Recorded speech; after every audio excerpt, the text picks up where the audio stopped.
Introducing his opponent, from the 4th dimension, he is 4th Dimension Fool Killer.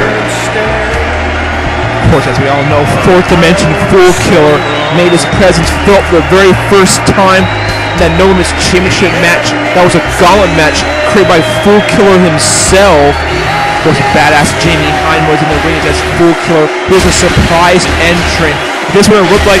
Fool Killer was about to pin and pull away Jamie Hyman out of nowhere. This individual materialized out of nowhere, attacking Fool Killer and costing him the No Limits Championship.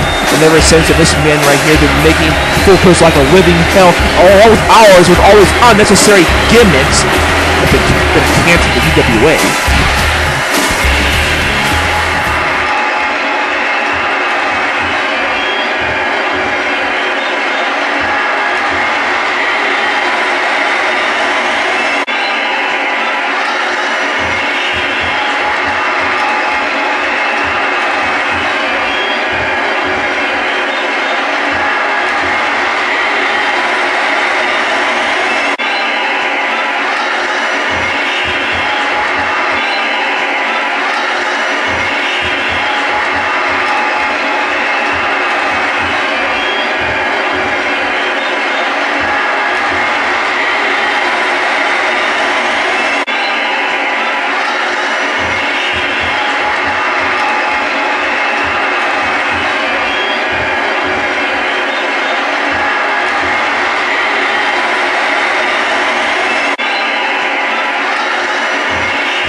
Can't believe it. The enforcer was actually firing both those guys. On his way to the ring, from Houston, Texas, he is the chosen one, Mitch Larson. I mean, Fool Killer, at least Fool Killer 99, at least he left on his own terms after being fired in front of this huge crowd, and he didn't throw Kemwon. But of course, we found out 4th Dimension Fool Killer, he pretty much just disappeared from existence. Because remember, folks, his gimmick was he was from the 4th Dimension. Because now that he's fired, his gimmick means absolute shit. And it's a damn shame, because I know a lot of you out there are actually looking forward to this match, waiting ever since even from Claim to Fame to see Fool Killer and 4th Dimension Fool Killer face each other on the grandest stage. That's not going to be the case here tonight or ever. I guess it should be Mitch Washington. I mean, we know a guy like Mitch Washington, he demands competition. He was looking forward to it for the longest time. But of course, he was hoping to be known as Champion by now, but I guess that didn't happen. And wait, now here comes Adam Savage as well, who can also throw in the mix. Now introducing his partner, from San Francisco, California, Adam Savage. Remember, folks, before the enforcer fired the Fool Killers just now, there was going to be a match right now that was going to involve the likes of Adam Savage and Mitch Watterson representing Fool Killer 99 going up against badass Jamie Hyman and Spike representing 4th Dimension Fool Killer. And obviously, which team loses, that Fool could be gone from UWA for good. So now that the Fool Killers are gone, what's the deal with these 4 men that are scheduled to compete here tonight? We all know these 4 men won so badly on the card this year. I mean, what's going to happen with this match now?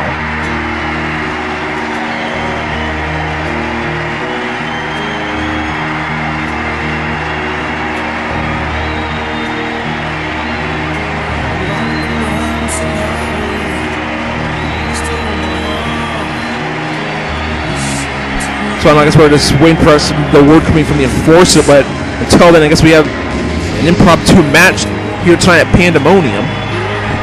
Now introducing their opponents. From Baltimore, Maryland, ladies and gentlemen, this is Spike! I mean, hell, some people might want to see a number one contenders match for the No Limits Championship. We all know all four of these men are gunning for that title. I mean, both Mitch Watson and Badass Jamie Heineman were former No Limits champions, and hell, those two men actually had a solid run with the championship. Of course, the last time we had a number of contenders for a match for a title at Pandemonium was back at Pandemonium 6. Gene Starwind and fourth member.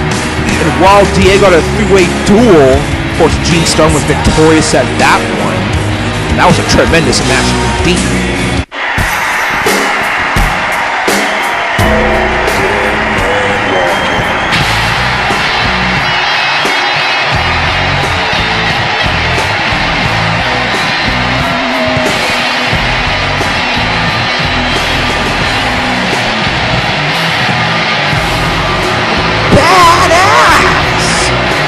While they call him Badass Jamie Heineman. Now introducing his partner. From San Francisco, California, Badass Jamie Heineman. Seriously, folks, I mean, the two moments in the recent history that put Badass Jamie Heineman on the map, that put Jamie Heineman in that upper echelon of great singles wrestlers, when he actually defeated Rampage, when Rampage defended the No Limits title against Jamie Heineman. Of course, Jamie Heineman was victorious.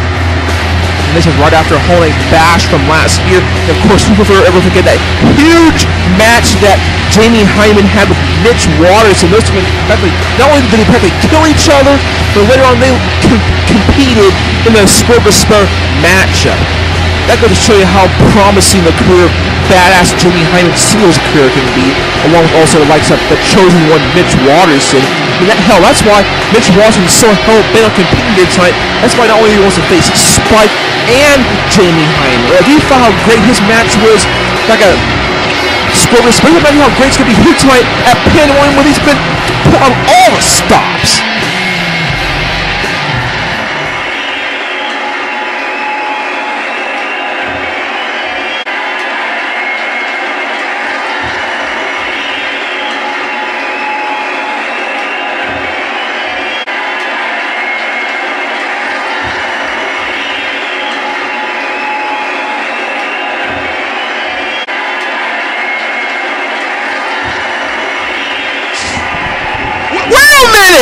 Wait, Adam and Jimmy were attacking their respective tag team partners. My goodness, who saw that one coming?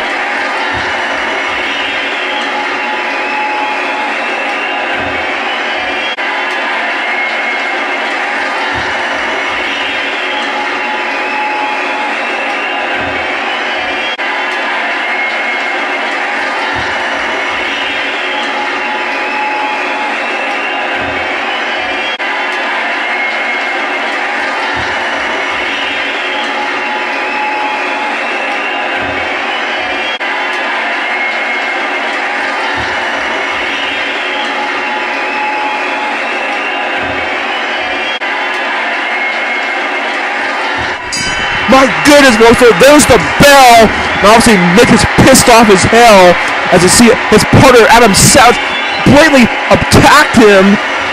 So now we have ourselves some impromptu match. It's going to be Spike and Mitch taking on the reunited Mythbusters and Adam Savage and Jamie Heineman. I mean, who the fuck knows what they were talking about? I mean, supposedly they were testing this myth about if they can possibly turn heel, and obviously that you can say that one's confirmed.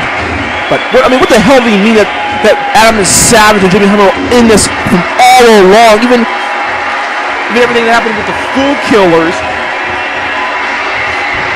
Folks, we still have an impromptu match going here. Oh, that huge Texas pause over laying waste to Jamie. Folks, I have no idea, but all I know is this completely caught me off guard. I was expecting, a good, 3-on-3 matchup here, Pandemonium, but it's got turned into a 2-on-2. I mean, who would have expected the Mythbusters reuniting here on the grandest stage in Kemwan and Heathen Dome? Oh, we got a quick cover here from Spike on Jamie Hyman, and because it pains me to say that, yes, indeed, that is Adam Savage breaking up the pin attempts and helping out Jamie there. But you saw the hatred these two men have, stemming all the way back even to after Beach Party Slam, through Hell Night Bash, Claim to Fame, Square of Despair. Hell, even just a month ago, you saw Adam Savage getting almost ran down by Jamie Hyman's freaking monster truck. And you mean to me that was all a swerve? My goodness, I mean, these two pulled the wool over everyone's eyes. Oh, let me say this, I was quick pin.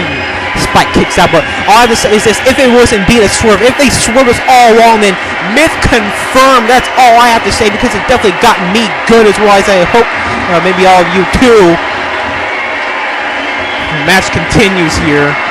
Yeah, I mean, I didn't even see that coming at all, because I mean, our attention, of course, was taken away by that development, from the Enforcer firing Fool Killer and Fourth Dimension Fool Killer.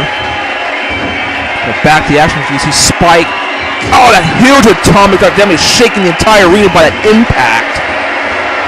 That's how strong Spike is. I mean, people associate quickness and speed and agility when it comes to Spike, but there can be a lot of power and strength behind the simple maneuvers, just like that atomic drop. You saw how devastating that was on the Adam Savage. And look at this. Mitch wants to get back in the ring, but look at Jamie Hyman. And now we have all four men in the ring here. And referee Robert Sweeney giving the fans here in Heathen's Row what they want. I mean, it was his call to have Adam Savage and Jamie Hyman. They changed the match to have the Mythbusters face Mitch and Spike in an impromptu match here. Oh, Adam Savage just knocking Mitch off the apron there. And definitely quite heel-like from Adam Savage. Never really seen him do stuff like that. So I guess it's safe to say that they may have crossed over. Adam Savage may have indeed crossed over to the dark side. Well, you have to admit here, I have to play devil's advocate for a second, but wait a minute, folks. Out of nowhere, the chosen bomb to Adam Savage from Mitch Watterson. Oh, this could do it right here. This would be a huge upset. I mean, that heel turret completely falls flat on the face. If we got pin 1, 2, 3. Oh, kick out, but my goodness, so much action going on. You just saw that huge diving maneuver from Spike to Jamie on the outside. My goodness. What mind boggles me is that Adam Savage, for the longest time, was billed as like a jobber by all the matches he's lost to. And I guess supposedly that was all an inside job as well. And Adam Savage got some freaking validity to it, because he was kicked out of a freaking chosen bomb.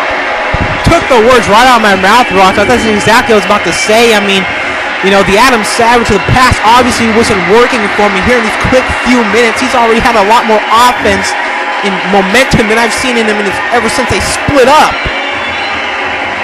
Maybe job well done. Maybe this will actually be for something, but love it or hate it, you gotta admit the Mythbusters do bring something to this tag team division. I just don't like how the way they did it. We all know they're a former 3-time UWA Tag Team Champions. Hell, one of the last times they were Tag Team Champions, they won in the Battle of St. Louis back at Pandemonium 9 in St. Louis, Missouri at Busch Stadium. And look at this. Oh, no! Jamie hits his pop bomb. He calls out the Badass Bomb. Of course, attacking Spike. And Mitch able to get back up in the quickness there. That's why they call him the freaking Chosen One. Only one person is capable of doing that, and that's Mitch Watterson. We all remember the epic encounter these two had the last time they came to blows on a CPV. Oh my, look at this double teamwork. Oh my, right in the gut.